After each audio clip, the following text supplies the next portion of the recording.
And welcome to Undercover, where we're not only welcoming in Brett Goldsmith to Undercover, we're welcome back to music. Thank you, Paul, very much, and it's nice to be back. It must be lovely to be back because, you know, all those years ago you were out there doing it and picking up the bass and pumping out those top 40 hits with Shantuzis. That's right. And now there's a very different sounding Brett Goldsmith in 2009. It was. Well, I had 4 girls in the band. I had to, accommodate the look of the music and all that. So yeah, it's been a while. And coming back into music with the new album, Ordinary Life, what was the sort of prompting the return? I hadn't written for myself for a long time. I'd written songs for other people and sung the guide vocals as you do for other artists. And I just pulled all my gear out of these boxes I had. I had an old Pro Tools rig that I hadn't used for a long time, and I plugged it all in. I was shooting photos for a living as I work as a photographer, and I plugged all the boxes in and it worked, and I remembered how to use it, and all that training of engineering and programming and recording and came back to me, and I wrote Ordinary Life as the first song. And I thought, oh well, if I can do one that I like and makes me feel comfortable, and I was kind of happy with letting other people have a listen to without going, oh my God, that's my voice. I thought, well, if I write one, I may as well write 10. Yeah. So how long ago was Ordinary Life then? Probably middle of last year when I started it, probably about April last year. Then I wrote that song and recorded it, and lucky being an engineer, I could record the idea and record it well, so then I could use it as the finished record in the end, and I just kept going and didn't stop. And up until that point, just prior to Ordinary Life, when was the previous time you'd written a song? Oh, and finished one? Or been happy with it? No, finished one, yeah. Oh, probably 4 or 5 years. I wrote some stuff for Auntie Olivia, who's, my pop star auntie from America.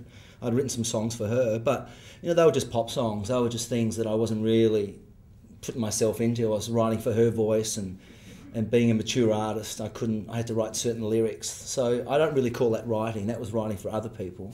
I don't really consider that to be something that I was doing myself or being really comfortable with. So it was a fair while since I'd written anything for myself. In fact, I'd never really written anything for myself before. I'd always written for other people.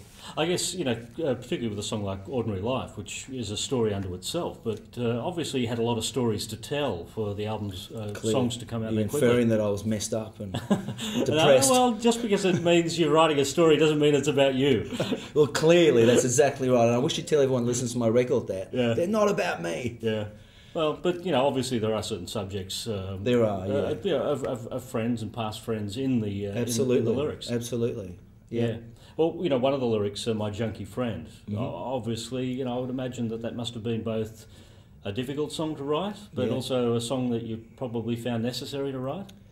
I did, and I think that we all. Obviously that was my experience with a friend that went through drug addiction, and I've known many that have and lived through it, and some not lived through it. And it was like an ode to this friend of mine, Patrick, that had passed away from drug addiction, but it wasn't so much a negative story. It was more like a kind of positive story, saying you can help people like that. And I just thought it was a confronting subject. It was difficult recording the vocal. That was the sort of hard part, because I was on my own and I was writing the words as I was singing them.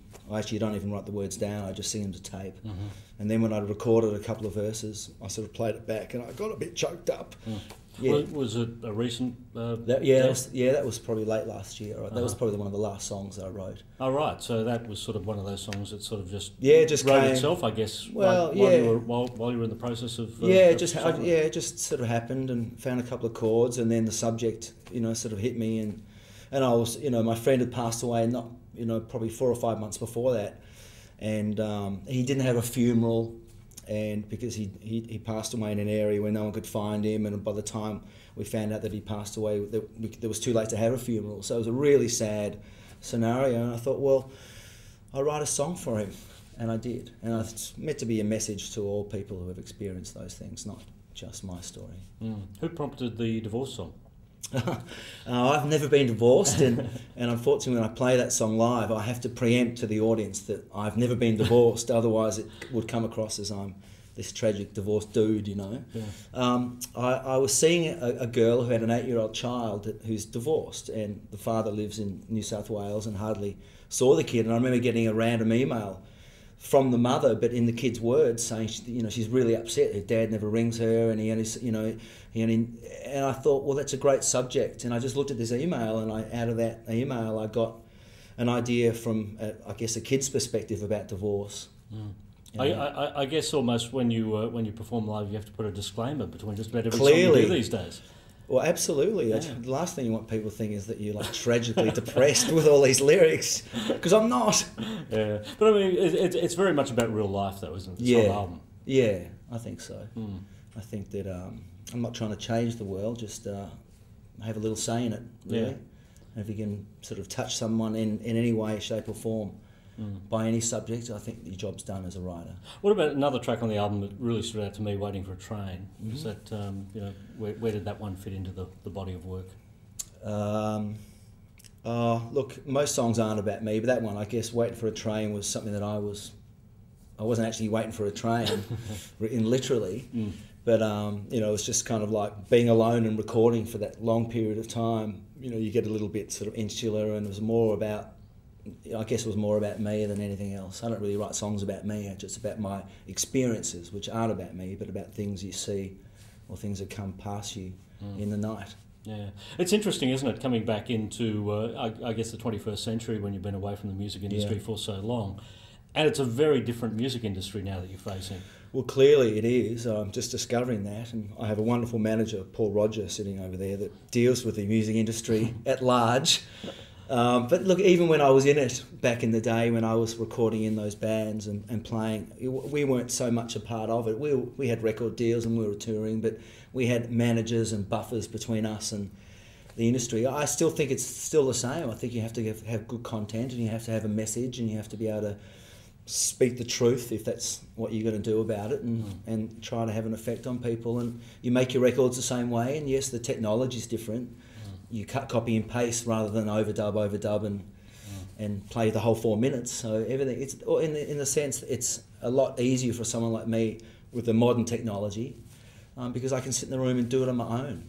I don't really sort of need to go into an expensive studio with a drummer and a bass player and a guitar player. I can play them all one bit at a time, as simply as I can, and then move them around and cut them up. So it's a great time to be making music. Technically, and look, in terms of the charts, I've got no idea. I don't look at them.